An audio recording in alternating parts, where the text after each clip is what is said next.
Père, nous bénissons ton nom pour ta parole ce matin. Dispose-nous, parle-nous au nom de Jésus-Christ. Amen. Nous voulons un peuple mature.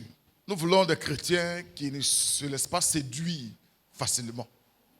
Des chrétiens qui savent où ils vont et des chrétiens qui savent qui ils sont. Amen. Il y a des choses, quand tu les ignores, ça fait qu'il y a des dispositions que tu ne peux pas prendre. Quand tu ne sais pas ça. Parce que nous marchons par rapport à ce que nous savons. Par rapport à ce que nous savons. Et quand tu ignores ces choses-là, il y a des postures. Il y a une certaine résilience que tu ne peux pas développer. Il y a une certaine force de caractère que tu ne peux pas développer pour avancer. Parce que tu ne sais pas. L'homme a cette manière, cette tendance à s'adapter. Alors, il s'adapte par rapport aux conditions. Il s'adapte par rapport à ce qu'il sait. Et ce qu'il ne sait pas, il ne peut pas s'adapter à ça. Amen. Amen.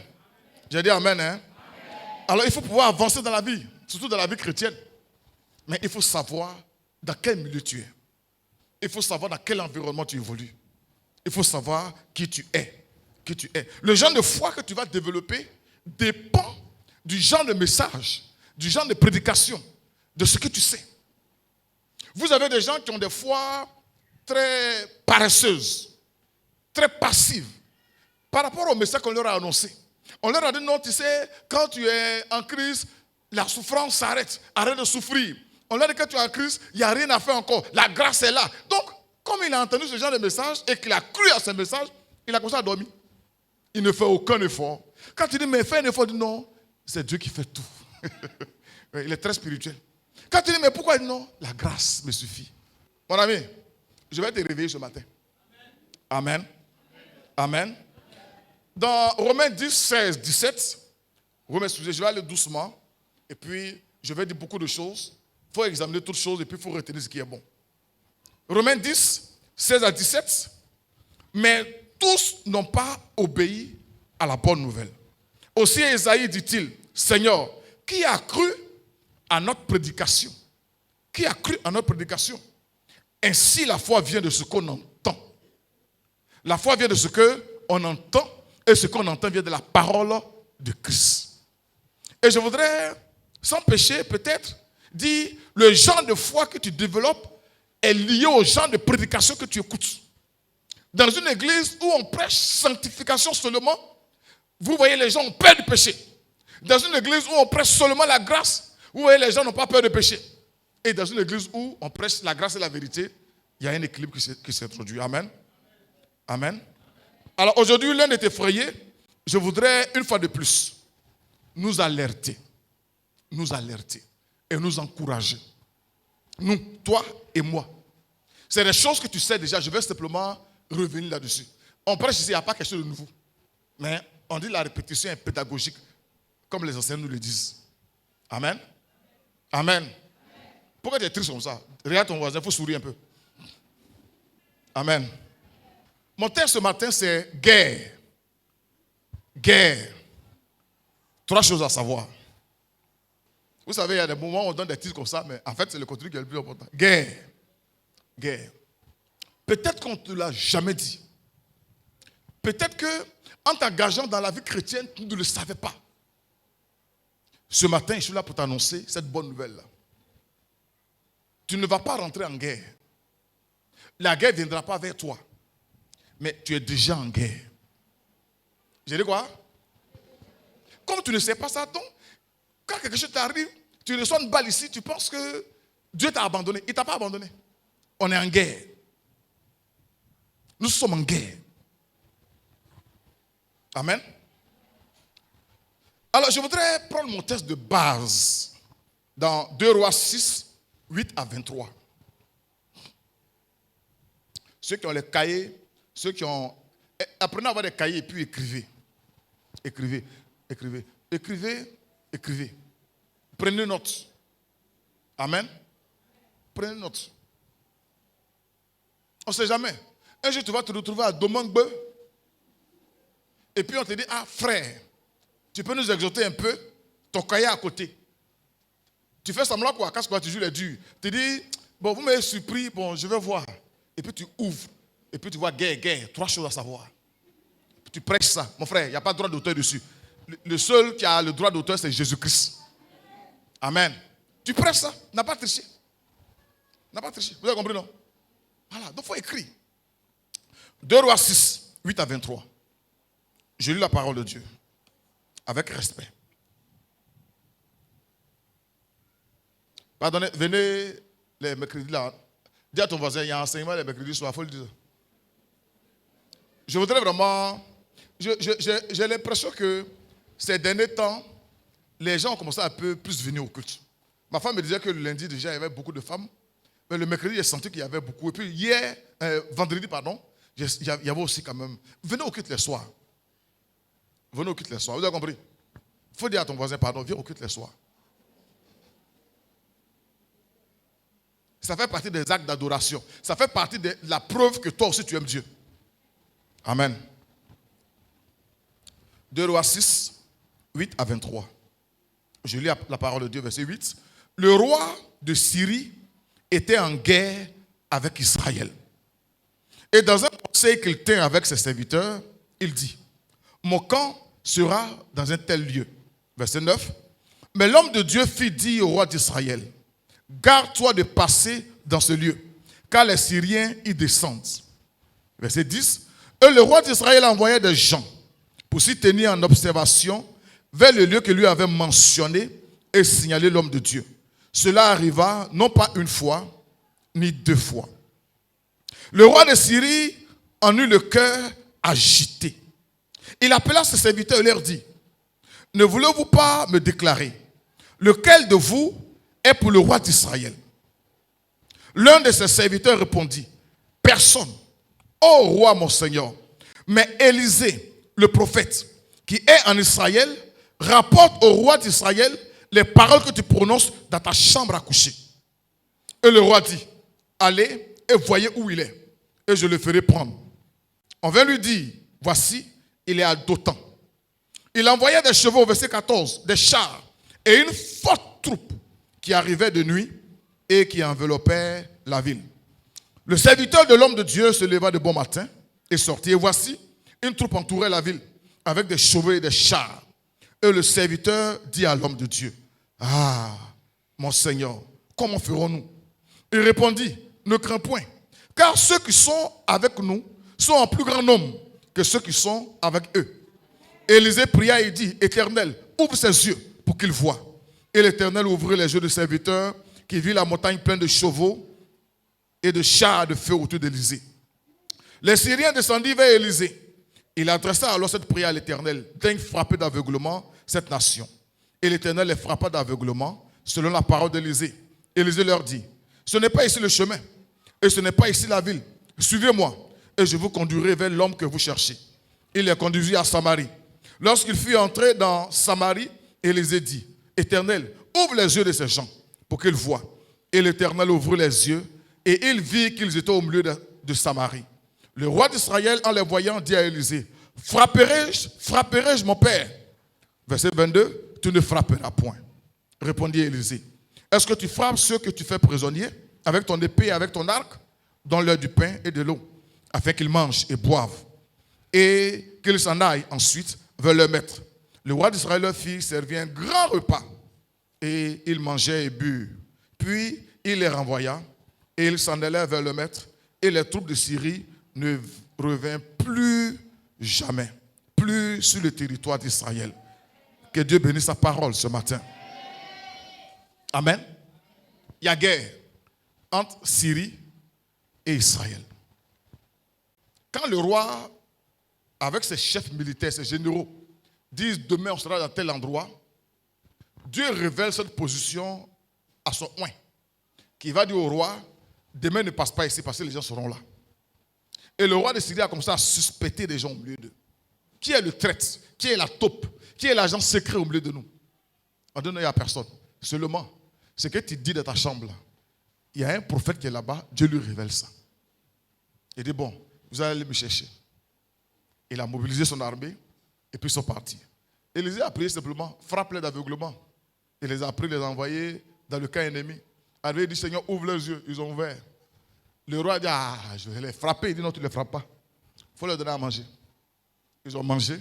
Et puis ils sont retournés tranquillement à la maison. On dit, ils ne sont plus jamais revenus encore.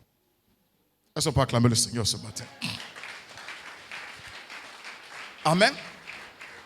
C'est une histoire, on prêche souvent ici, mais je voudrais rentrer dans certaines interprétations un peu.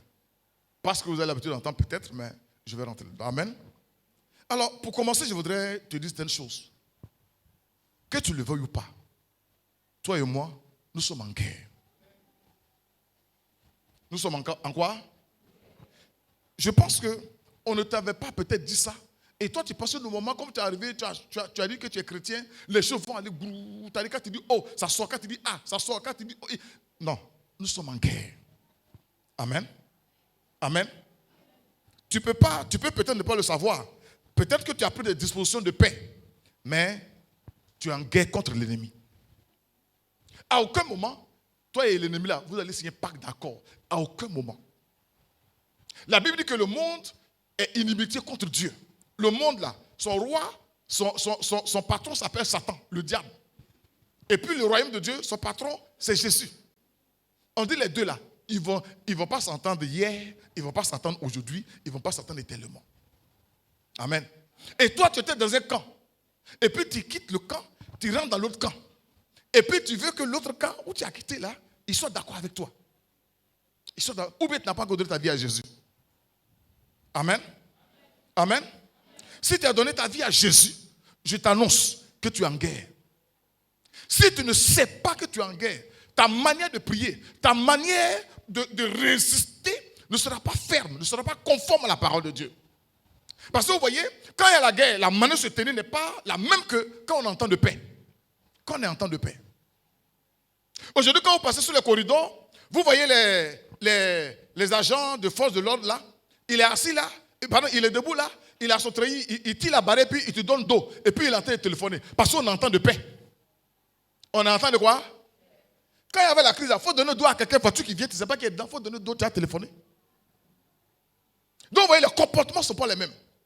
Et on n'a pas enseigné à nos fidèles que nous sommes en guerre. Donc les gens sont relax, quoi. Les gens sont relax. Les gens sont là, ils ont une foi passive. Ils attendent que les choses viennent naturellement à eux. Tu es en guerre. Et puis l'ennemi, oh le Père a dit, très bien, Dieu ne bénit pas son rival. Mais aussi le rival de Dieu là aussi, il ne va pas te bénir parce que tu es du camp de Dieu. Amen. Nous sommes dans un monde, et la Bible dit que le monde entier est sous la puissance du malin, sous la puissance de Satan. Et toi tu es chrétien. Tout ce que tu auras dans ce monde-là, tu vas arracher ça. Tu vas faire quoi?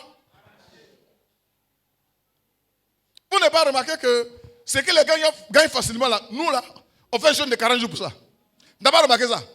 C'est pourquoi c'est à juste titre que quand on gagne une partie du territoire sur cette terre-là, on rend témoignage. Parce qu'on sait qu'on a arraché ça. On a arraché ça. On a arraché ça. Les païens vont à la mairie, ça c'est facile. Mais toi tu es chrétien, tu viens à l'église et puis tu dis à ton mari, et son mari est musulman, hein, vous n'avez pas dit ça. Tu dis à ton mari, ah, comme je vais à l'église, je veux régler ma situation. Il va dire, non, tu es trop pressé. Attends d'abord. Pourquoi tu es pressé? On est en train de s'étudier. 80, 40 ans, 60 ans. On s'étudie. On s'étudie. Hein? Il t'étudie. Étudie. Après, étudie. Et si ce n'est pas la grâce de Dieu, il va te dire, après, non, j'ai réfléchi quand je crois que Dieu n'est pas. Tu es vaincu. Tu es vaincu. Amen. Amen. Dans Juge 3, 1, 5 que j'aime lire, il dit, voici les nations que l'Éternel laissa pour éprouver par elles tous ceux qui n'avaient pas connu toutes les guerres de Canaan. Juge 3, 1 à 3. Verset 2. Il voulait seulement, c'est-à-dire Dieu là, il veut seulement, c'est pas trop, hein, il voulait seulement que les générations des enfants d'Israël. On dit que nous, on est Israël spirituel. On est content. Mais nous, là, c'est Israël. On fait des pèlerinages à Israël. Mais il dit, il voulait seulement que les générations des enfants d'Israël connaissent et apprissent la guerre. Il dit, les enfants d'Israël doivent connaître la guerre et puis ils doivent apprendre la guerre. C'est le prince de paix qui parle comme ça. C'est le Dieu de paix. Si tu es Israël spirituel, si tu as donné ta vie à Jésus-Christ, Dieu veut seulement, c'est pas grand chose, il veut seulement que tu apprennes, que tu connaisses d'abord et que tu apprennes la guerre. Que tu apprennes la guerre. Donc Dieu a permis que tous les ennemis ne soient pas anéantis. Dieu est puissant, Dieu peut faire ça, puis tous les ennemis disparaissent. Mais ils ne vont pas disparaître. Tes ennemis là, ils seront là. Tes adversaires là, ils seront là. Parce que Dieu veut que tu connaisses la guerre. Dieu veut que tu apprennes la guerre. Amen. Amen. J'ai dit amen, il faut bien répondre. Il voulait seulement que les générations des enfants d'Israël connissent et apprissent la guerre. Ceux qui ne l'avaient pas connue auparavant.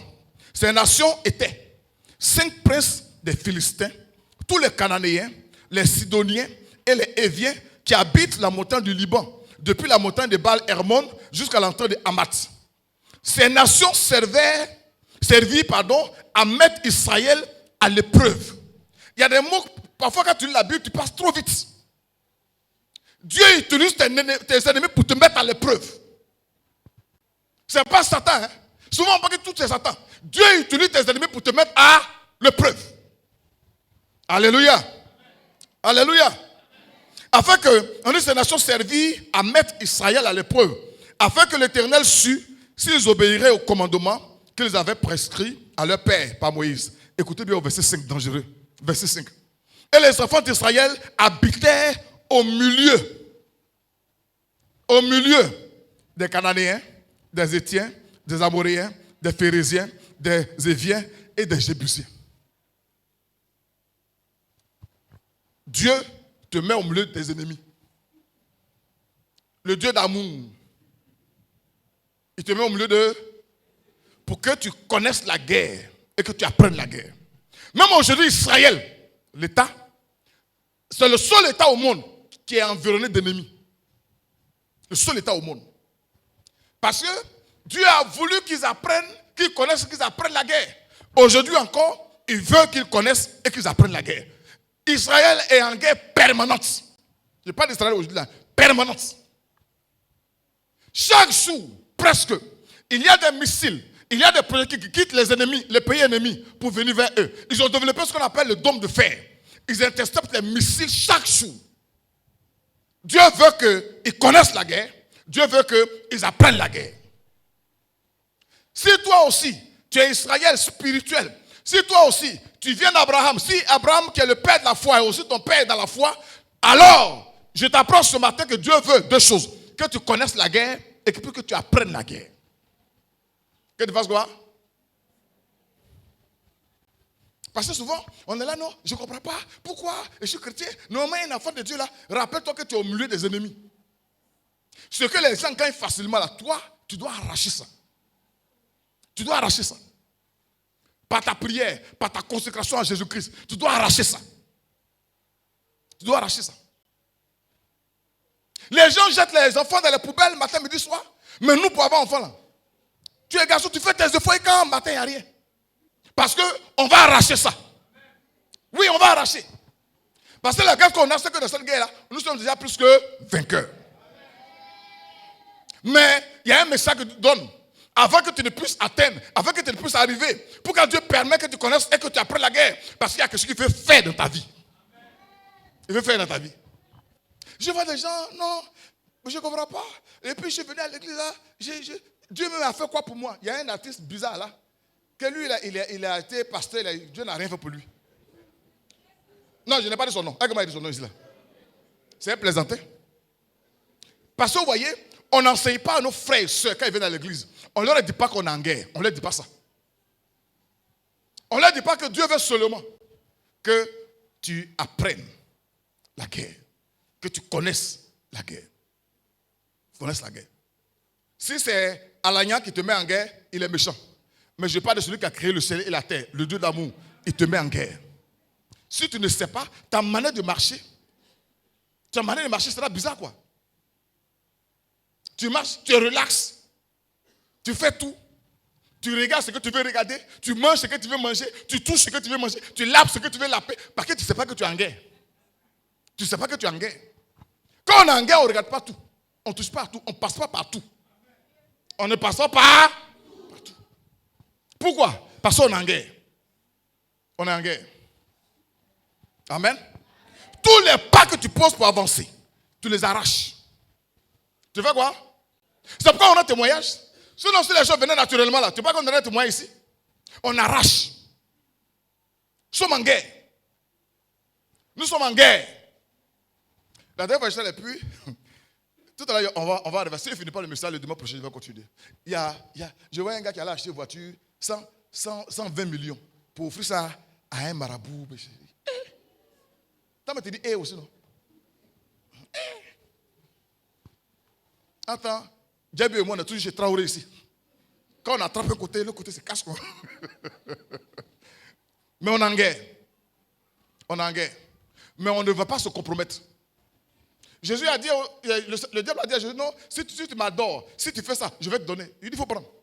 Nous aussi, on ne va pas se compromettre. Mais ce que tu es en train d'attraper là, ce que tu as caché là, on va arracher ça de force. Que tu le veuilles ou pas, ça va changer de camp au nom de Jésus-Christ. Alléluia. Alléluia. Dans 1 Jean 5, 19, il dit, nous savons que nous sommes de Dieu. Est-ce que tu sais que tu es de Dieu? Tu sais ça?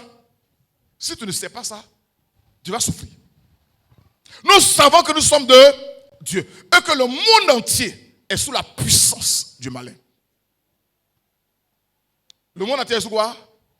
La puissance du malin. Satan a dit à Jésus, ce monde m'a été donné. Et puis moi là, je donne à qui je veux. Et puis toi, tu as changé de camp.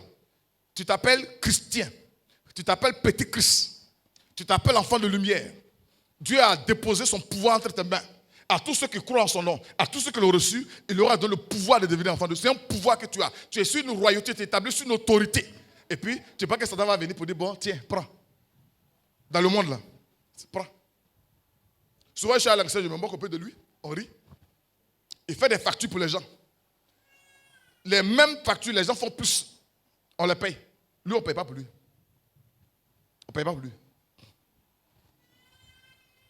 Et aujourd'hui, le monde est en train de se former en club, en réseau. Si tu n'es pas dans les camps, tu ne reçois pas. Il ne faut pas ils vont donner. Mais on va arracher. On va arracher. Alléluia. Alléluia. Dans Jean 17, 14, 16, je leur ai donné ta parole. Et le monde les a haïs. Est-ce que vous comprenez bien cela?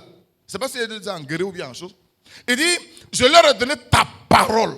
Et comme il nous a donné sa parole, le monde a fait quoi? Il nous a haïs. Alléluia. Parce qu'ils ne sont pas du monde. Dis à ton voisin, moi je ne suis pas du monde. Vous savez, parfois il m'assoit. Il y a des gens qui ont l'argent. Ils disent, mais attends, ils gagnent ça où? Ils gagnent ça où? Ils gagnent ça où? Nous savons, moi je le sais. Il dit, je leur ai donné ta parole. Eux, le monde les a haïs parce qu'ils ne sont pas du monde. Comme moi, je ne suis pas du monde. Je ne te prie pas de les ôter du monde, mais de les préserver du mal. Parce que le mal est là. La guerre est là. Mais aussi Jésus est avec nous. Alléluia. Ils ne sont pas du monde. Comme moi, je ne suis pas du monde. Et comme tu n'es pas du monde là, le monde a établi son système, le monde a établi ses choses, alors toi tu en as besoin. Ça ne viendra pas naturellement vers toi. Ça ne viendra pas facilement vers toi. Tu dois arracher cela. Amen. Amen. Je suis en train de parler à quelqu'un qui a l'habitude de dire qu'il ne sait pas, quand il veut prier, il a la paresse. C'est parce que tu ne sais pas que tu es en guerre que tu as la paresse. Tu es couché chez toi. Tu viens de te coucher à 3 heures. À 4 heures, on tape à la porte. On veut dire, papa, il y a le feu. Papa, il y a des brigands. Sommeil va quitter dans toi. Sommeil va quitter. C'est pas que tu es en guerre que tu as la paresse, quoi. Tu ne sais pas. Tu ne sais pas. Amen. Tu ne sais pas que tu es en guerre. C'est pourquoi, quand tu dors là, c'est doux dans toi, quoi. Quelqu'un peut mourir de 22 heures à 10 heures, il dort. Ça, c'est une mort. Amen. Amen. Oh. Donc, les non-croyants ne vont pas forcément t'aimer. Je vais parler à quelqu'un ce matin. Il y a des gens qui sont là, non, je ne comprends pas, on ne m'aime pas. Ils ne vont pas t'aimer. Toi, tu es fils de lumière, tu es enfant de lumière. Et ils sont des ténèbres. Ils ne vont pas t'aimer comment? S'ils t'aiment, il y a un problème. Il y a un problème. Et aujourd'hui, nous avons réajusté notre évangile pour que le monde nous accepte. Ce n'est pas le monde qui doit nous accepter, c'est Jésus qui doit nous accepter. Amen. Donc, le monde ne va pas t'aimer. Depuis le début de cette année, moi j'ai pris des résolutions. Il y a des gens à qui j'ai coupé. On ne force pas relation. Ce que Dieu envoie, je prends. Ce que Dieu n'a pas envoyé, je ne prends pas. Parce que quand tu veux être d'accord avec tout le monde, tu es obligé de revoir tes standards, tu es obligé de voir un peu tes principes chrétiens, tu es obligé, je ne suis pas obligé, hein. C'est Jésus, oui ou non. Tu as la lumière, toi et moi on est frères. Si tu n'es pas d'accord, on se sépare.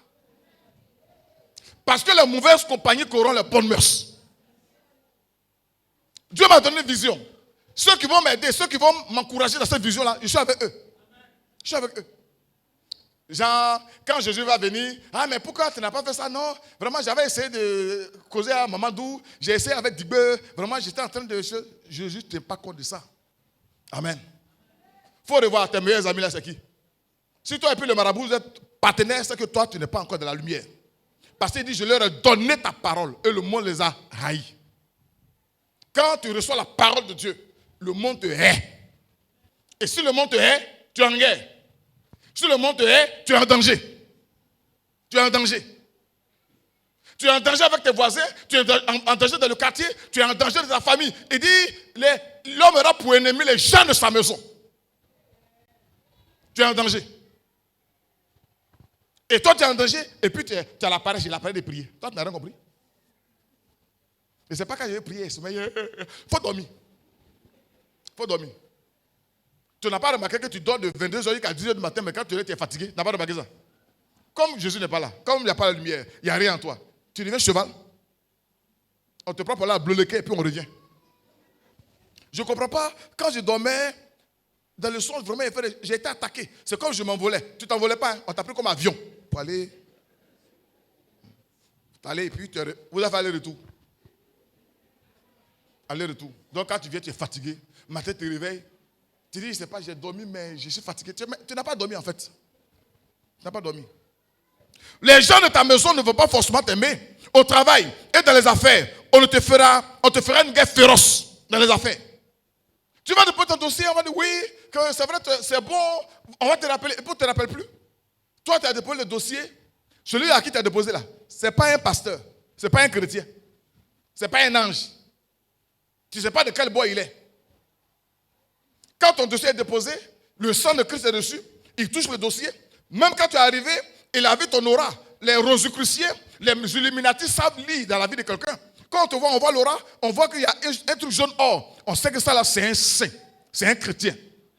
Donc, on dit, bon, on va te rappeler, puis ton dossier est là, puis on met ça à côté. Toi, tu viens à la maison, j'ai la paresse de prier. Je vais aller au culte, mais faut dormir. Faut dormir. Faut pas te lever dans la prière pour dire, Seigneur, j'ai mis mon dossier quelque part là-bas. Le monsieur là, il va vouloir mettre de côté. Ça n'a qu'à rentrer. Il prend, il dépose. Le dossier revient seul là. Il prend, il dépose, ça revient seul là. Il bat le nom encore c'est réécrit. Alléluia. Alléluia. Il dit, je ne sais pas comment il est fait. J'ai barré son nom, mais quand la liste finale sort, ton nom est dedans. Et puis quand tu arrives, tu prends ton résultat, il dit, et puis tu regardes comme ça, tu dis, ouais. Tu dis, monsieur, il y a quoi? Il n'y a rien. Il y a quelque chose. Il sait ce qu'il a vu. Il sait ce qu'il a vu. Et la Bible dit que quand tu vis pieusement, la Bible dit, quand tu honores Dieu, Dieu va prendre tes ennemis, il va les faire travailler à ton avantage.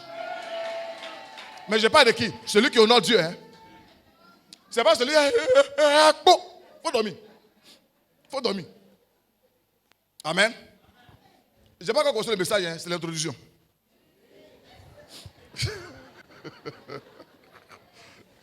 Amen.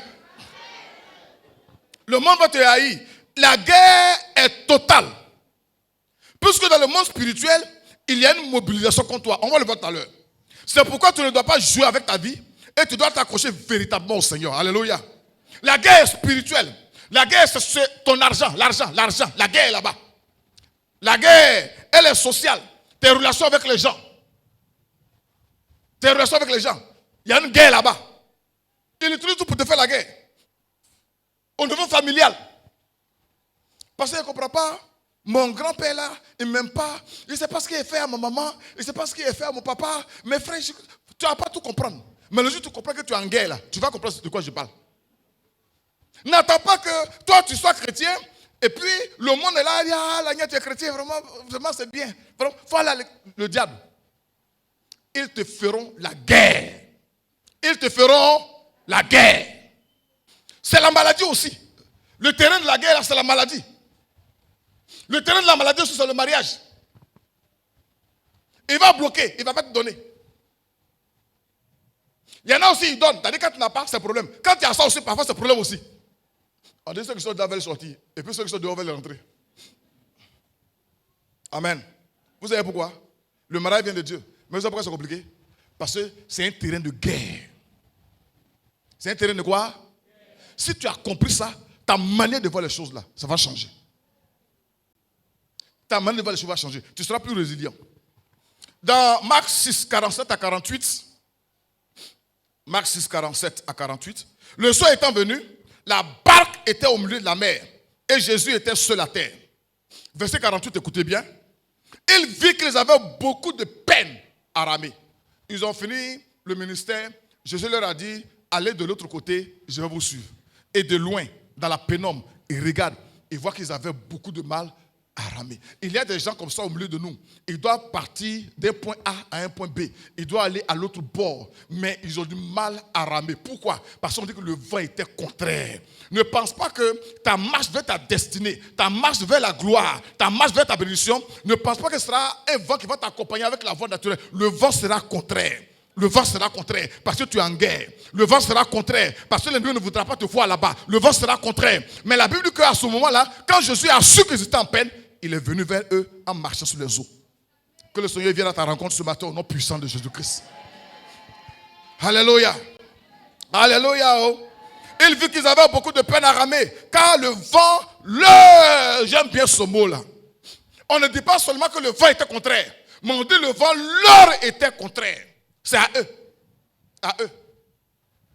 Ça veut dire que sur le même lac, pendant que les païens vont avancer facilement, mais toi seul là, le vent sera contraire.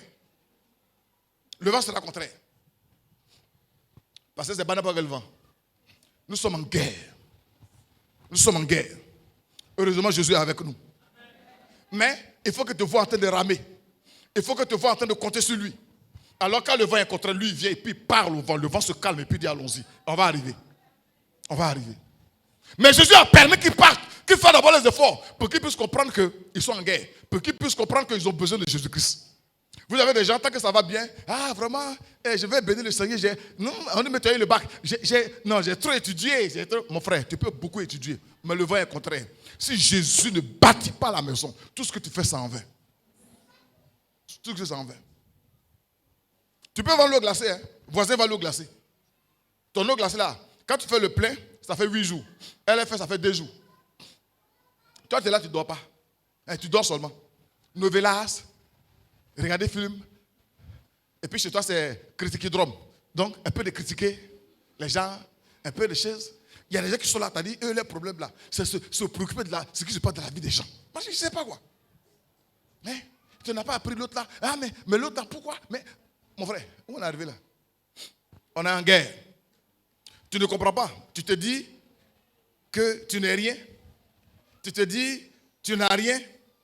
Pourquoi les gens s'acharnent sur moi comme ça? Pourquoi? Moi, je ne comprends pas. Tu ne peux pas comprendre. Je comprends ce matin que tu es en guerre. Alléluia. Tu es rentré dans un pouvoir. Tu es devenu enfant de Dieu selon Jean 1,12. À partir du moment où tu deviens enfant de Dieu, tu rentres en guerre avec l'ennemi. On a fait chant de rire à Gagnoua. Ça a poussé. Je suis allé là-bas, on a visité. Ça a bien poussé vert comme ça. Le pasteur est venu à Abidjan. Quand il est reparti, tout était brûlé. Tout était brûlé. Rire les enfants et puis ça pousse là. Pour nous là. Tout était brûlé. Tout était brûlé. On a fait chant de maïs. Les gens, tout était brûlé encore. Dans le village, les gens sont et puis ils regardent. Si tu n'étais pas réveillé pour prier pour ceux, toi tu penses que c'est naturel. Non, je vais vendre l'eau glacée. Parce qu'il fait chaud. Tout le monde vend l'eau glacée ici. Il n'y a pas de frigo à côté. Les gens vont y aller là-bas. Ça, c'est les causes physiques. Comment ça va ton eau glacée? Ça n'a pas marché. Parce que tu as oublié une raison. Il y a quelqu'un qui ne veut pas que ça marche. Il préfère faire marcher quelqu'un sur 8 km et puis ton eau va rester là. Parce que tu es en guerre. Ton mari est là, les petites filles étudient dehors là-bas. Et puis tu parles qu'il y a une petite fille depuis 8 ans, elle est derrière ton mari. Et puis toi tu fais parler à ton mari, tu n'as rien compris. Ce n'est pas ton mari, c'est cette petite fille là. Il faut la chercher. C'est elle qui avait troublé ton sommeil. Malachie 3, 13, 18. Hier, m'a arrêté à la chose et puis on va continuer dimanche prochain. C'est fini, c'est ça. Il dit, Malachie 3, 13, 18. Il dit, vos paroles sont rudes contre moi. C'est Dieu qui nous parle, toi et moi.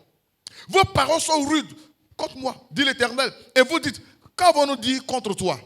Verset 14, vous avez dit, c'est en vain que l'on sait Dieu. Qu'avons-nous gagné à observer les préceptes et à marcher avec tristesse à cause de l'Éternel des armées? Ah, tu reconnais qu'à cause de l'Éternel, tu marches avec tristesse. Il dit, mais on a gagné quoi? Depuis, on a gagné quoi? Maintenant, nous estimons heureux les hautains. Oui, les méchants prospèrent. Oui, ils tentent Dieu et ils échappent. Alors, ceux qui craignent l'Éternel se parlaient l'un à l'autre. L'Éternel fut attentif et il écouta. Et un livre de souvenirs fut écrit devant lui pour ceux qui craignent l'Éternel et qui honorent son nom. Ils seront à moi, dit l'Éternel des armées. Ils m'appartiendront au jour que je prépare. J'aurai compassion d'eux, comme un homme a compassion de son fils qui le sert. Et vous verrez de nouveau la différence entre le juste et le méchant, entre celui qui sert Dieu et celui qui ne sert pas Dieu. Pendant que tu marches dans la vie chrétienne, tu as l'impression que toi tu es chrétien, malgré ta consécration, les autres prospèrent, toi il n'y a rien. Amen. Nous là, notre récompense là, tout n'est pas ici. Tout n'est pas ici. Ici, désolé de te le dire, tu n'auras pas tout sur la terre. Mais quand vous lirez, vous voyez, et dit, vous allez voir des frères là, le jour du jugement, on verra maintenant qui est qui. Parce qu'il y a des choses que le diable va cacher, pas parce qu'il est fort. Dieu va dire, non, ça c'est pas grave, il faut laisser. Ça c'est pas grave, il faut laisser. Mais ta foi doit être ferme et inébranlable. Je commence mon message maintenant. Alors, 3 choses. Je vais aller rapidement. 3 choses. Il faut dire 3 choses à savoir. Alors, premièrement, je vais te choquer. Ce n'est pas l'ennemi qui a une menace pour toi. C'est toi qui as une menace pour l'ennemi. Tu ne m'as pas compris. L'ennemi n'est pas une menace pour toi. Mais toi, tu représentes une menace pour lui. Est-ce que tu as compris ça? Est-ce que tu as compris ça? Souvent on dit non, le diable m'attaque, je ne sais pas. En réalité, tu fais peur à l'ennemi. Tu fais peur. Tu es un danger pour lui. Tu es un danger pour lui. Alléluia. Oh. Alléluia. Oh. Alléluia. Oh. Vous voyez par exemple, le verset 11 à 15, le roi de Syrie en eut le cœur agité. Il veut faire son plan, tout est mélangé, tout est bloqué. On dit là, il a le cœur agité. Il va mener des enquêtes. On va dire que c'est le prophète. Il est à Dothan. Écoutez bien une parole. Au verset 14, il envoya des chevaux, des chars et une forte troupe qui arrivait de nuit et enveloppait la ville. Il a mobilisé toute son armée. À cause de qui? Combien de personnes? Non, je n'ai pas compris. Combien de personnes? Si toi, tu ne sais pas qui tu es en Jésus, là, le diable sait qui tu es. Il sait qui tu es. On ne peut pas mobiliser une armée entière pour une seule personne qui n'a même pas un couteau. Oh, il y a pouvoir et puis il y a pouvoir. Il y a pouvoir et puis il y a pouvoir. Il y a pouvoir et puis il y a pouvoir. Alléluia. Tu as une menace pour l'ennemi. C'est pourquoi, vous voyez, il va mobiliser toutes ses cohortes.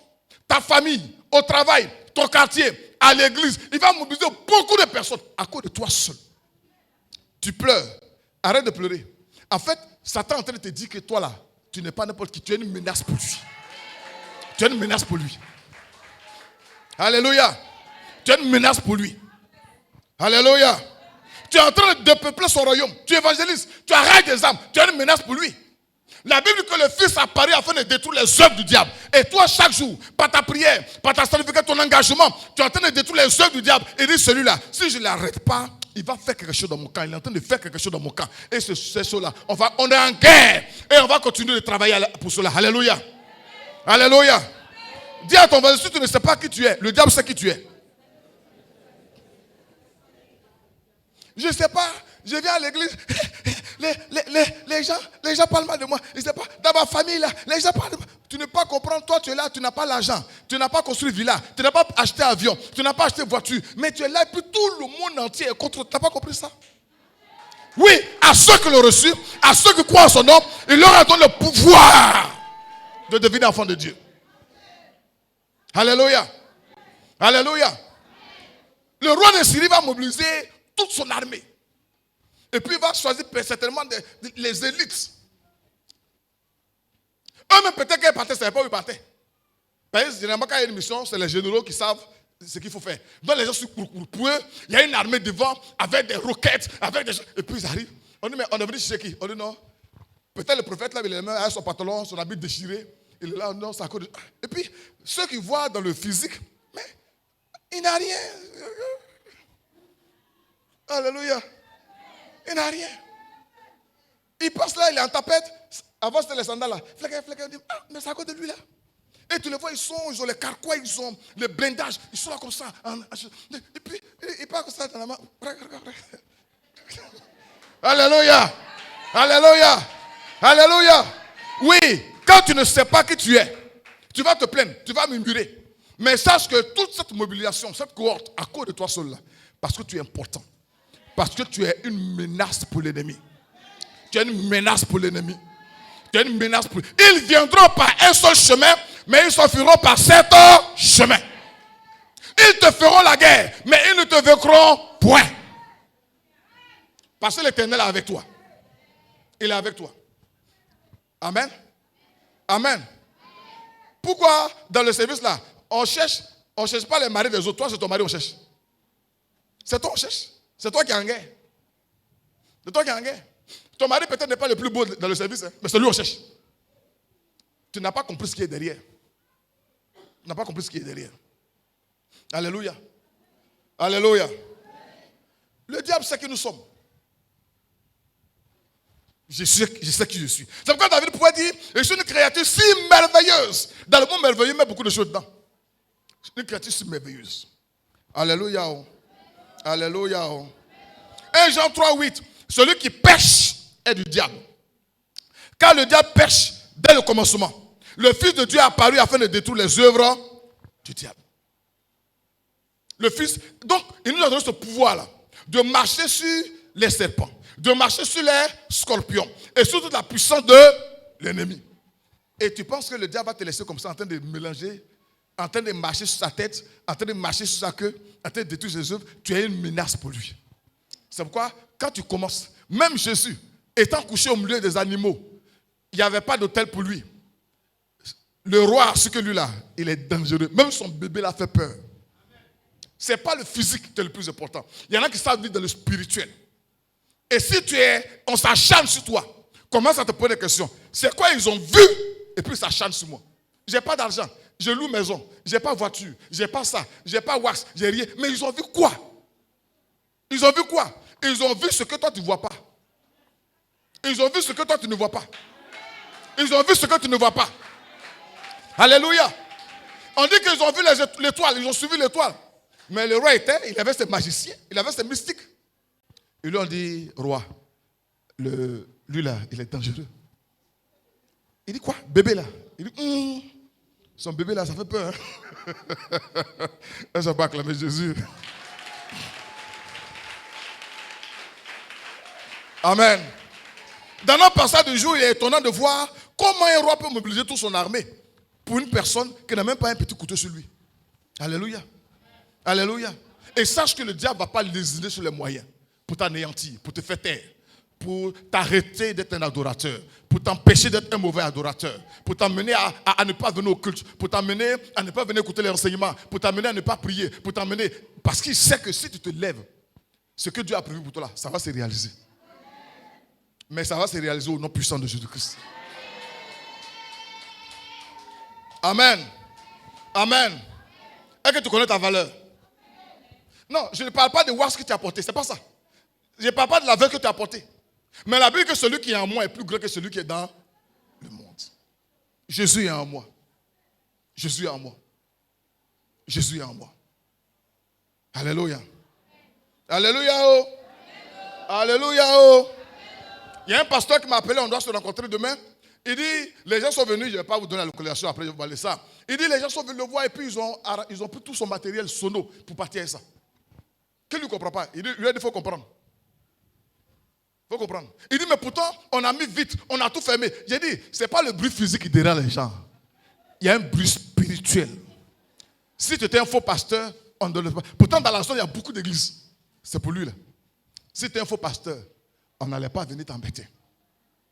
Si tu ne sais pas qui tu es, le diable sait qui tu es. Et si tu ne sais pas qui tu es, il va forcément prendre l'avantage sur toi. Paul dit, je sais en qui j'ai cru. Alléluia. Alléluia. Alléluia. Acte 4:13, si on est terminé, il faut prier pour moi. Lorsqu'il vit l'assurance de Pierre et de Jean, il fut étonné, sachant que c'était des hommes du peuple, sans instruction. On dit, mais ça, il compte sur quoi? Ils ne sont pas là à l'école. Mon frère, ce n'est pas affaire d'école. Ce n'est pas affaire d'école. Alléluia. J'ai écouté un témoignage, l'archibishop William Descamps. J'avais entendu ça, mais ce n'était pas clair dans ma tête. Il s'agit d'un révivaliste, les anciens pasteurs, Delight Mood, voilà, c'est Mood, je crois. Il dit, il a été enlevé au ciel. Et puis il arrive là-bas, on lui montre sa grande villa dans laquelle il va habiter. Et puis à côté, en face, il voit une plus grande villa. Et puis il demande, mais ça là, c'est pour qui? Et puis on dit, non, il y a une femme dans ton église qui est estropiée. C'est-à-dire, elle n'a pas de pied, elle est dans le fauteuil roulant. C'est pour elle. Ah! C'est moi qui prêche, c'est moi qui fais délivrance. Il dit, oui, oui. Mais c'est elle qui prie pour toi et puis tu as toute cette onction. Amen. Amen. Amen. Quand elle est venue, il a dit à la femme, il va prier pour elle, pour qu'elle puisse marcher. Elle dit, non, il faut me laisser dans mon fauteuil là. Parce que si j'apprends à marcher, je serai distraite. Je ne peux plus prier pour toi. Laisse-moi me focaliser. Vous avez des gens au milieu de nous, apparemment ils ne parlent, ils ne sont rien, ils tapettent. Non, là, où ils dorment, il est dans quel quartier? Et toujours ces mêmes coiffures là. Toujours ces mêmes... Mon frère, sa maison aussi là, tu ne sais pas ce que c'est. Tu ne sais pas ce que c'est. Il faut rester là seulement. Hein? Lui là, il ne change jamais d'habit, il ne change pas d'habit. Son habit est changé au ciel là-bas. Il faut apprendre à juger spirituellement. Amen. Amen. Oh. Deuxième élément, vous voyez, ils sont terminés. La guerre se mène dans le spirituel. Vous voyez, au verset 18, on dit les Syriens descendirent vers Élysée. Une armée qui descend vers Élysée. Et puis Élysée, au lieu de faire la guerre, comme ça, lancer les cailloux, on dit quoi? Pendant qu'ils viennent, ça riposte. C'est quoi? Il adressa alors cette prière à l'Éternel. Alléluia. Alléluia. Oh, j'ai dit Alléluia. J'ai dit Alléluia. Vous voyez, Élysée n'a pas réagi sur le même terrain que les ennemis. Je répète, Élysée n'a pas réagi sur le même terrain que les ennemis. Tu vas me comprendre tout à l'heure. Il n'a pas utilisé les mêmes armes que eux. Il n'a pas utilisé les mêmes armes que eux. Il faut dire Amen. Il n'est pas resté sur le même niveau que ses ennemis. Il est monté. Il les a laissés en bas quelque part là-bas. Si tu combats ton ennemi avec les mêmes armes que lui, tu vas échouer. Tu vas faire quoi? Tu vas échouer. Tu vas faire quoi? Tu vas échouer. Dans 2 Corinthiens 10, 3, 4, si nous marchons dans la chair, nous ne combattons pas selon la chair. Car les armes avec lesquelles nous combattons ne sont pas charnelles. Elles sont comment? Elles sont spirituelles. Elles sont puissantes par la vertu de Dieu pour renverser les forteresses. Nous devons juger spirituellement et gérer les choses le plus souvent dans le spirituel. Rappelle-toi cette phrase. Si tu combats l'ennemi avec les mêmes armes que lui, tu vas échouer. Pendant qu'ils viennent avec leurs armes, le prophète, lui, il a la prière. Il regarde au ciel. Et puis il dit, Dieu, il faut les frapper d'aveuglement. Il faut les frapper d'aveuglement. Il y a une histoire similaire. Dans 1 Samuel 17, 45, David dit aux Philistins, tu marches contre moi avec l'épée, la lance et le javelot. La lance, l'épée et le javelot, avec le carquois, tout ça, Saül avait voulu donner ça aussi à David. Pour qu'ils aient les mêmes armes. Mais David a compris qu'on ne combat pas l'ennemi avec les mêmes armes que lui. Il dit, non, ça, je ne veux pas ça. Je ne veux pas ça. Tu marches, il dit, tu viens contre moi. Il dit, avec quoi? L'épée, la lance et le javelot. Mais moi, je marche contre toi au nom de l'Éternel. Alors, est-ce que quelqu'un va comprendre ce que je suis en train de dire? Alléluia. Tu viens avec ta lance, ton javelot, tout ça. Mais moi, je viens au nom de l'Éternel. Amen. La guerre dans laquelle nous sommes. Si quelqu'un est méchant envers toi, si tu réponds par la méchanceté, tu vas échouer. Tu vas échouer. Alléluia. J'ai dit Alléluia. C'est pourquoi si tu marches contre moi par la méchanceté, je vais marcher contre toi avec la gentillesse au nom de Jésus. Au nom de Jésus. Quelqu'un dit Amen. Si tu marches contre moi avec des injures, moi je réponds par le sourire. Il faut dire Amen. Si tu marches contre moi par la malédiction, moi je te bénis au nom puissant de Jésus-Christ. Si tu marches contre moi par la calomnie, moi je vais louer tes courages au nom puissant de Jésus-Christ. Si tu marches vers moi par le déshonneur, moi je vais t'honorer. Moi je vais t'honorer. Amen. Si tu viens vers moi avec la haine, moi je réponds avec l'amour. Avec l'amour. J'ai dit avec l'amour. Tout à l'heure vous allez comprendre ces choses-là. C'est des règles spirituelles. C'est des règles spirituelles. La Bible dit quoi? Que si ton ennemi a faim, donne-lui à manger. C'est ton ennemi, hein? Non, celui-là, il m'a insulté. Moi, pour moi, reste pas à l'étranger. Tu n'as rien compris. Tu es descendu, tu te mets au même niveau. La Bible dit que, pas la Bible, l'adage dit, répondre au coup des pattes d'un âne, c'est se mettre à son niveau. Lui, il est méchant, il est ténébreux. Il a fait. Toi, tu descends de ta position pour te mettre. Il donne coup de poing, tu donnes coup de poing. Il t'insulte, tu réponds. Il dit, je ne donne pas. Tu dis, bon, je t'attends au tournant. Demain aussi, je ne donne pas. Tu es petit, quoi. Tu es petit. Élisée a compris. Pendant qu'il vient, il prend de l'ascendant. Il monte. Et puis il dit, je ne vais pas me comparer à eux sur le même terrain. Là. Moi, je suis différent. Moi, j'ai de la hauteur. Moi, je suis élevé. Moi, je respecte les règles spirituelles. Et puis il dit, Éternel, c'est à toi qui adresse ma prière. Ceux-là, il faut les aveugler. Ils ont été aveuglés. Ils ont été aveuglés. Est-ce que vous pensez que si Élisée était allé se battre avec eux, il peut tenir? Il ne peut pas. Il ne peut pas. Il ne peut pas. Faites très attention. Les réponses que vous donnez aux gens. Ah, je ne comprends pas. Il m'a insulté. Comment si je l'insulte? Hier là, je lui ai demandé un peu de garba, il a refusé. Moi, je l'attends au tournant. Moi, puis il est venu. Non, moi, je ne peux pas. Et puis il dit, la Bible dit, œil pour œil, dent pour dent, œil pour œil, dent pour dent. C'est dans l'Ancien Testament. Jésus dit, si ton ennemi a faim, donne-lui à manger. Donne-lui à manger. Amen. La vengeance n'est pas dans la guerre spirituelle. La vengeance ne peut pas t'aider à gagner la guerre spirituelle. C'est pourquoi dans les foyers, vous savez, dans les foyers, on a toutes les raisons pour refuser des choses à nos époux ou à nos épouses. Mais si tu refuses, si tu rends ton coup, toi et lui, là, vous êtes la même chose. Vous savez quoi? Mais s'il fait le mal, toi tu lui fais le bien, tu es en train de lui montrer que toi tu es spirituel. Toi tu es spirituel. Si ton mari a déconné puis tu fais son bon plat, tu lui montres que toi, vous n'êtes pas la même chose. Et un bon mari ou bien une bonne femme qui a l'esprit de Dieu là, quand c'est comme ça, la personne a honte, il change. J'ai dit quoi? La personne a honte et puis elle fait quoi? Elle change. Tout à l'heure on va le voir. Amen. Il sait que tu as préparé un grand coup contre quelqu'un. Il ne faut pas descendre à ce niveau-là, quoi. Il ne faut pas descendre dans la boue, quoi. Reste digne. Comme un enfant de lumière, une fille de lumière. Reste digne comme un chrétien. Reste digne comme quelqu'un qui sait en qui il a cru.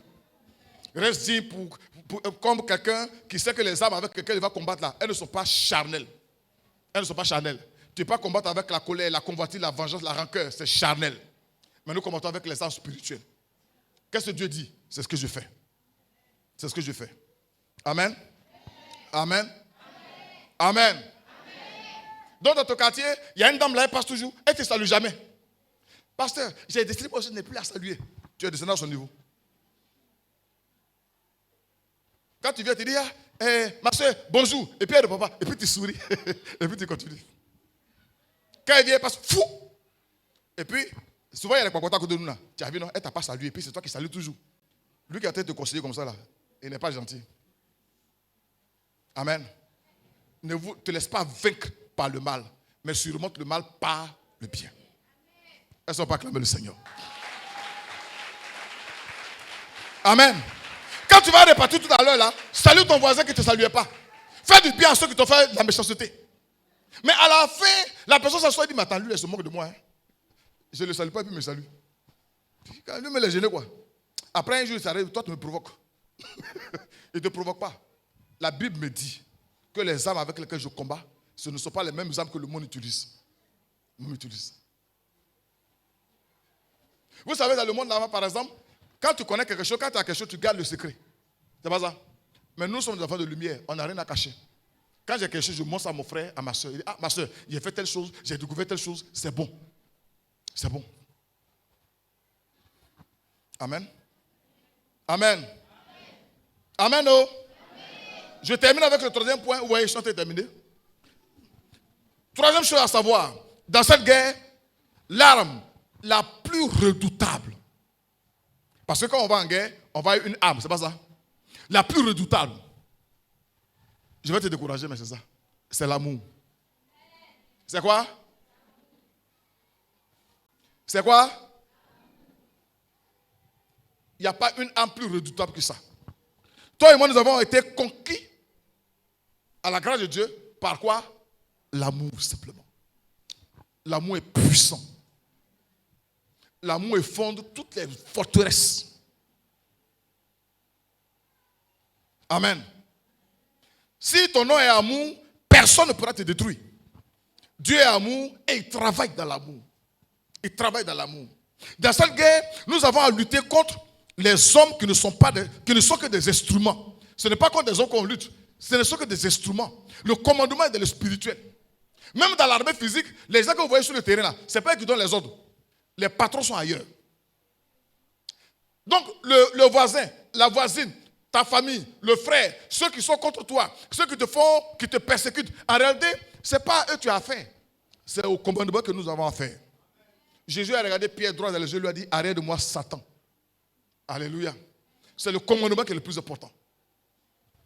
Donc la haine que tu as pour ton frère là, c'est cadeau quoi.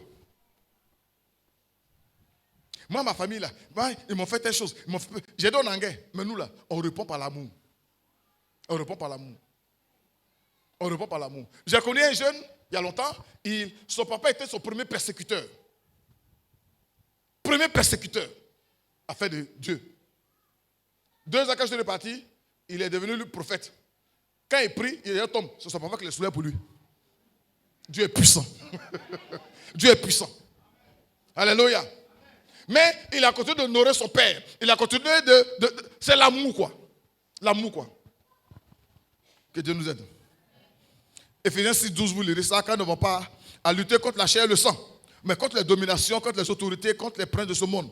Notre souhait n'est pas la mort des gens qui se font passer pour ennemis. Il faut répéter après moi. Mon souhait n'est pas la mort de celui qui se fait passer pour mon ennemi, mais leur conversion. Est-ce que c'est bien rentré? On est en guerre, mais là, nous, notre guerre, là, ce n'est pas de détruire les autres, c'est de les amener à la conversion. On va tout à l'heure, vous allez voir. Amen. Peut-être que tu étais prêt, quand tu allais partir d'ici, aller mettre le feu au village. Il ne faut pas brûler le village. Il faut prier pour qu'il soit converti. Oh, il y a découragé quelqu'un ce matin là. Alléluia. Alléluia. Dans 2 Rois 6, écoutez bien, le passage qu'on a lu, au verset 18. Les Syriens descendirent vers Élisée. Il adressa alors cette prière à l'Éternel. Daigne frapper d'aveuglement cette nation. Je déclare que tous ceux qui se lèvent contre toi soient frappés d'aveuglement au nom puissant de Jésus-Christ. Et l'Éternel les frappa d'aveuglement selon la parole d'Élisée. Verset 19. Élisée leur dit. Élisée leur dit. Ce n'est pas ici le chemin. Ce n'est pas ici la ville. Suivez-moi. Et je vous conduirai vers l'homme que vous cherchez. C'est vrai, ici il y a un contexte. Mais je veux le prendre de façon prophétique. Alléluia. Demandons à nos ennemis de nous suivre. Ta voisine qui ne te salue pas, dans ta maison, dans ton quartier, dans ta famille, ceux qui sont contre toi, il faut simplement les amener à te suivre. Parce que toi, tu leur montres le modèle. Pendant qu'ils montrent la haine, tu leur montres l'amour. Suivez-moi. Élisée a dit, à tous, on a dit, suivez-moi. Alléluia. Il dit, suivez-moi. Alléluia. Oh. Il dit, suivez-moi. Alléluia. Oh. Que nos ennemis nous suivent dans la vie chrétienne au nom puissant de Jésus-Christ. Il dit quoi? Il dit, viens. Il dit, je vous conduirai vers l'homme que vous cherchez. En réalité, l'homme que tout le monde cherche, tes ennemis cherchent en fait, c'est Jésus-Christ. C'est Jésus-Christ. Est-ce que tu peux conduire un ennemi à Jésus-Christ ce matin? Dans ton village, dans ton quartier, ton voisin, est-ce que tu peux le conduire à Jésus-Christ? Alléluia. Alléluia. Lui dit de te suivre parce que tu es en train de lui manifester de l'amour. Nous sommes là pour leur montrer le chemin. Lorsqu'il fut entré dans Samarie, Élisée dit, Éternel, ouvre les yeux de ces gens pour qu'ils voient. Ceux qui nous font du mal sont aveugles. Que le Seigneur ouvre les yeux et que tout voile soit ôté au nom de Jésus-Christ. Quelqu'un dit Amen. Je sais que tu penses à quelqu'un ce matin. Tout le mal que tu faisais depuis longtemps, c'est parce qu'il est voilé. C'est parce qu'il est aveuglé. Que l'aveuglement tombe maintenant au nom puissant de Jésus-Christ. Que ses yeux s'ouvrent maintenant au nom puissant de Jésus-Christ. Que le voile soit ôté maintenant au nom de Jésus. Le roi d'Israël, en le voyant, verset 21, dit à Élisée, frapperai-je mon père? Vous voyez, le roi lui est dans la chair. Quand le prophète, les aveuglés sont arrivés, et puis il les voit, ce sont les ennemis. Et puis il dit, mais je vais frapper, non? Il a frappé, il y a épée aussi. Il dit non. Et vous voyez, il y a une chose qui m'a marqué là. Le roi appelle Élisée mon père. Le roi, il a ses chars, il a son château, il a ses serviteurs nombreux. Élisée là, il n'a pas de vélo, il marche, il n'a rien. Mais il appelle mon père. Parce que le roi a appris à considérer ce qui est spirituel. Quand tu es spirituel, même les gens les plus fortunés de ta famille vont se soumettre, vont écouter tes conseils au nom puissant de Jésus-Christ. Alléluia. Alléluia. Oh. Alors, il lui dit non, ne les tue pas. Et ça a été terminé. Il a dit simplement, j'aime bien ce passage-là. Il dit, donne-leur du pain et de l'eau. Ce sont les ennemis, ils venaient tuer. Il dit quoi? Donne-leur quoi? Si ton ennemi a faim, donne-lui à manger. Mais le pain représente le pain de vie. Le pain de vie, c'est qui? C'est Jésus. L'eau, c'est quoi? C'est la parole. Pendant qu'il vient contre toi avec l'épée, avec le javelot, toi, il faut leur offrir ce pain-là. Il faut leur donner cette eau-là. Alléluia. Il faut leur donner cette eau-là. Ils en ont besoin. Ils en ont besoin. Quand tu traites correctement ton ennemi avec amour, j'ai connu des gens, je ne vais pas le temps passer, j'ai connu des gens qui étaient en train de persécuter et puis tu leur montres l'amour, mais quand l'amour le transforme, quand l'amour le change, il n'est plus ton ennemi, il devient ton allié sûr. L'amour transforme les gens. L'amour transforme les gens. Quand tu sais traiter avec tes ennemis comme il faut, comme Dieu le veut, tu les désarmes définitivement. Que tous nos ennemis dans nos familles soient désarmés définitivement au nom de Jésus-Christ. Mais imagine ta famille, les gens sont convertis, ils sont chrétiens. Ils ne sont plus ennemis. C'est pas ça? Ils ne sont plus ennemis. Ils ne sont plus ennemis. Je ne sais pas à qui tu penses ce matin. Prie pour lui. Montre l'amour. Donne-lui du pain et de l'eau. Du pain et de l'eau. Et tu verras que d'ennemi qu'il était hier, il sera ton ami au nom puissant de Jésus-Christ. Que Dieu nous aide. Nous avons beaucoup de personnes qui ont voulu faire du mal à une personne, mais face à l'amour qu'ils ont reçu, ils ont été désarmés. Cela doit être ton cas ce matin. J'ai donné un témoignage ici une fois, pendant la crise, il y avait les nièces de mon père spirituel qui étaient à Boaké, qui en sortant, ils sont baoulés, et puis ils sont tombés sur des goulas. Je dis les choses comme ça, ce n'est pas pour stigmatiser qui que ce soit. Et puis, arrivé là-bas, ils ont dit à la femme, ils ont trouvé une femme là, un groupe là, qu'on cherche la route pour aller dans tel coin, et puis ils leur ont dit, passez là. Et puis, pendant qu'ils allaient, je crois qu'elle avait 200 francs en poche. Elle est retournée, et puis elle a donné les 200 francs à la femme. Et puis, elle a tourné dos. Et puis, la femme lui a dit, viens. Et puis, elle a dit, non, n'allez pas là, mais allez là. Allez là.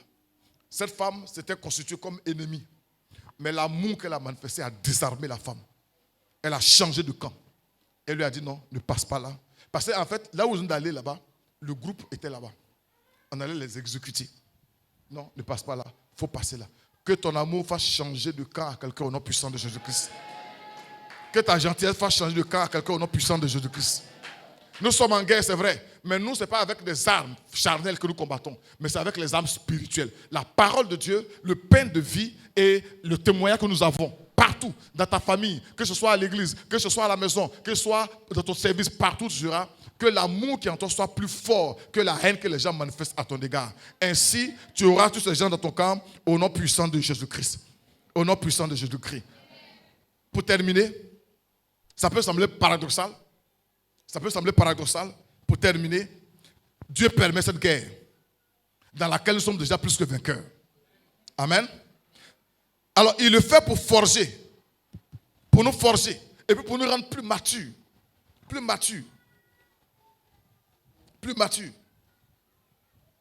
Et je voudrais te lire ce passage-là, peut-être que tu n'as jamais lu. 2 Samuel 3, verset 1. La guerre dura longtemps entre la maison de Saül et la maison de David. La guerre a fait quoi? La guerre a fait quoi? Elle a duré. Et écoutez bien. On dit David devenait de plus en plus fort. et la maison de Saül, Allah s'affaiblissant. Amen. La guerre a duré. Mais pendant cette durée-là, David devenait de plus en plus fort, Saül devenait de plus en plus faible. Que le Seigneur t'accorde dans cette guerre dans laquelle tu es engagé, que tu deviennes de plus en plus fort au nom puissant de Jésus-Christ. Et que tes ennemis s'affaiblissent de plus en plus au nom puissant de Jésus-Christ. Quelqu'un dit Amen 3 fois ce matin. Alléluia. Alléluia. Quand tu deviens fort, quand tu deviens mature, tu deviens serein. Vous voyez, et puis, souvent j'ai l'habitude de dire, arrivé au ciel là-bas, chacun va ouvrir son cœur et puis on va voir les traces d'épée. Comme on a été blessé, mais on tient ferme. On ne va pas abandonner Jésus-Christ. On ne va pas abandonner. Au contraire, dans cette adversité-là, on devient fort jour après jour. Jour après jour. Jour après jour. Tu allais demander parfois des choses à des gens. Tu as demandé service à des gens. Tu as fait telle chose. Et puis, ils ne t'ont pas donné. Ils ne t'ont pas aidé. Ils t'ont calomnié. Ils n'ont pas été ce que tu as voulu. Et puis, à la fin, tu as été tellement blessé, tellement dessus. À un moment donné, tu deviens coriace, quoi. Et puis, tu apprends à ne plus compter sur les hommes, à compter sur le Seigneur. À compter sur le Seigneur. Le Seigneur permet cette guerre pour que tu saches qu'il est là. Il ne t'a pas abandonné. Pour que tu apprennes à compter sur lui. Tu apprennes à dépendre de lui. Parce que toi, tu ne pourras pas tenir de toi-même. Mais il est là avec toi. Alléluia. Il est là avec toi. Et le Samuel disait, j'ai été jeune, il dit, j'ai vieilli. Je n'ai jamais vu le juste abandonner. Le Seigneur ne va pas t'abandonner dans cette guerre. Il ne va pas t'abandonner dans cette guerre. Il ne va pas te laisser tomber. Il est responsable. Il est avec toi aujourd'hui, demain et éternellement. Alléluia. Il est avec toi. Si tu n'es pas conscient qu'il est avec toi, à un moment donné, tu vas avoir peur. Même quand la barque était en train de partir contre les vents, Jésus a vu cela, il est venu. Que le Seigneur te secoue ce matin de ta barque au nom puissant de Jésus-Christ. Que tous les vents contraires soient surmontés au nom puissant de Jésus-Christ. Il n'a pas dit que tu coulerais. Il a dit allons de l'autre côté. Alléluia. L'autre côté, toi et moi, on va arriver au nom puissant de Jésus-Christ. Même si le vent est contraire, on va arriver au nom puissant de